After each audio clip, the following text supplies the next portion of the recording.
Hello, my name is Jeff Grimes, and I'm doing my AP Psych project over the character Larry David, who actually plays himself in the hit TV show Curb Your Enthusiasm. So basically, what the show is about is Larry plays himself um, just in his day to day life. So, who is Larry David? First of all, Larry David is the creator of Seinfeld, and one of the big things he got into in this show, Curb Your Enthusiasm, was how people, once they do something big like create Seinfeld, they're looked at only for creating Seinfeld. So that's kind of what the show revolves around. And for most of the show, he's either with his wife, close friend Richard Lewis, or his manager Jeff Green. He's pretty antisocial, doesn't like to talk to many people, like many strangers outside of those three people. So that's really what the whole show revolves around.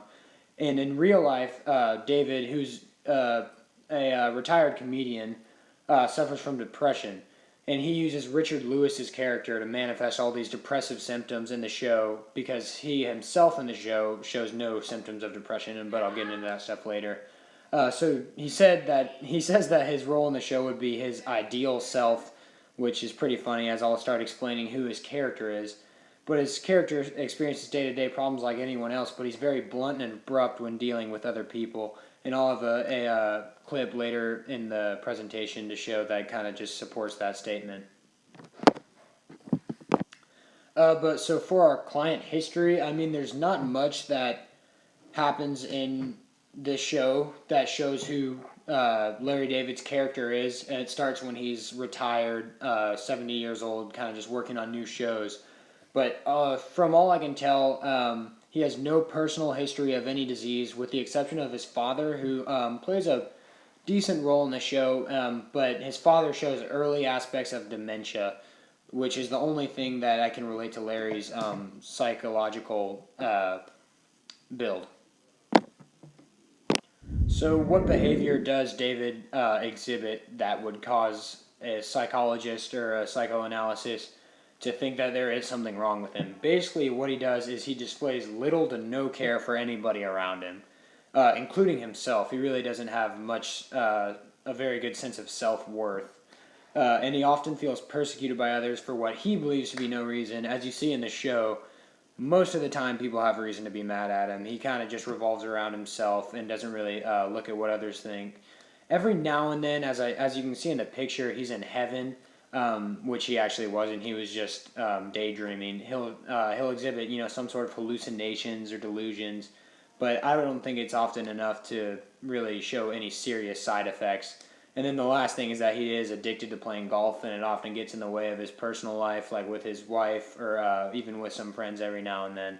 But that's really not too big of a play. The main thing I'm going to go focus on for this project are the first two options. But so for an example of this behavior is clearly shown in the episode The Christ Nail. And unfortunately, I could not find the video, but what I'm going to do is just kind of describe the scene.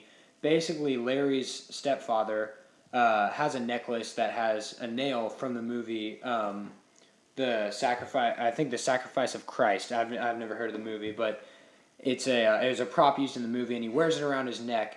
And Larry is trying to hang up something outside while his father's sleeping on the couch inside, and he can't find an extra nail. So what Larry chooses to do is he goes and takes the nail off his stepfather's necklace and uses it to hang up the portrait he's hanging outside. So he basically shows how he does not care whatsoever about religion, first of all, but also he has no respect for his stepfather. And then later in the episode, his stepfather gets furious with him for after he realized what Larry did, and Larry gets mad back because he sees nothing wrong with what he did.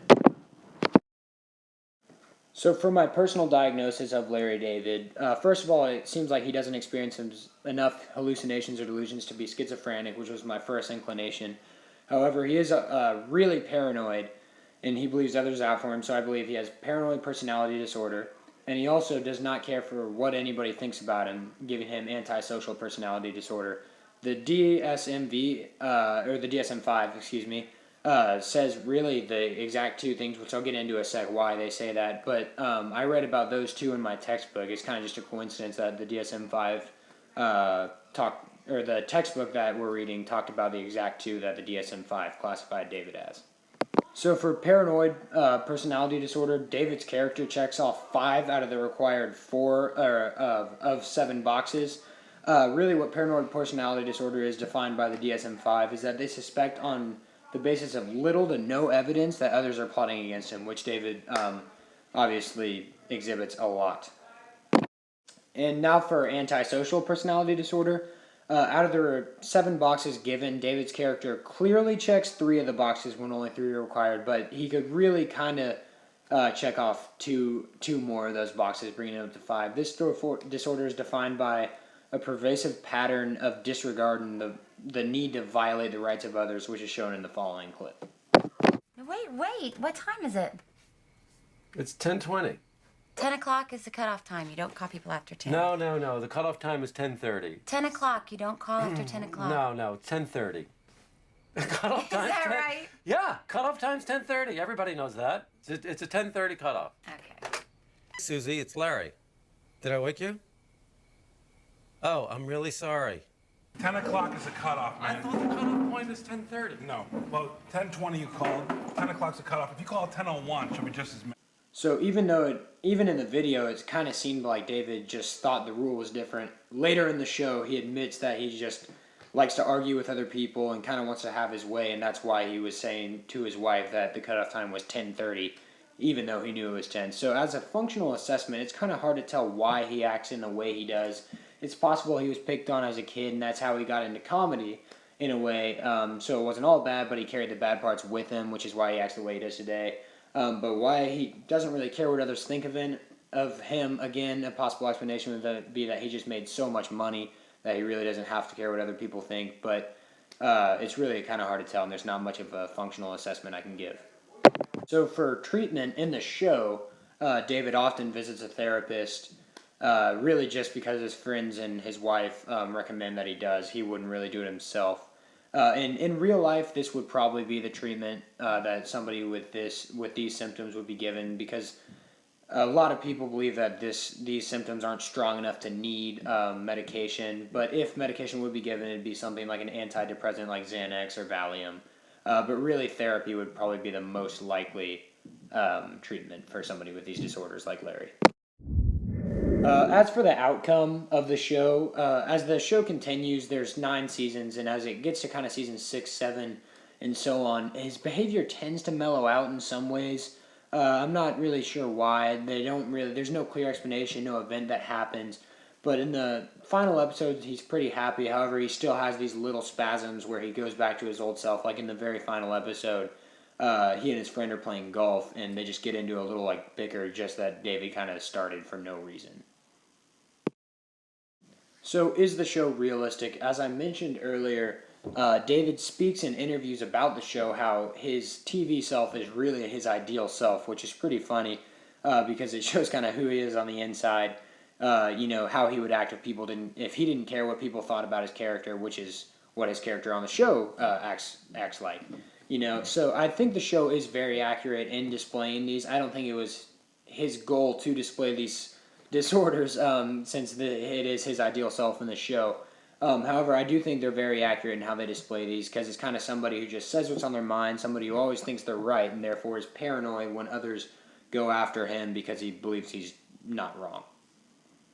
So implications on the people who watch the show. I really believe that anybody who didn't, have a background in psychology, if they would watch the show, they wouldn't necessarily think anything's wrong with David's character. I think that they would kind of just think it's a funny way to display what people think on the inside a lot of the time, which, in every now and then in life you can meet somebody who's like this, somebody who just says whatever they want, somebody who, thinks they're right all the time.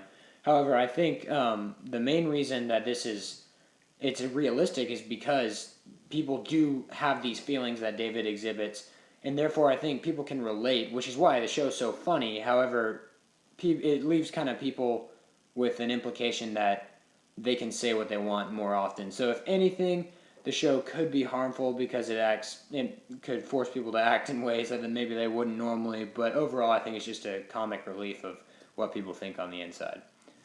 And that's my presentation. So thank you very much for this year, Mr. Siegel. I actually really, really enjoyed the class.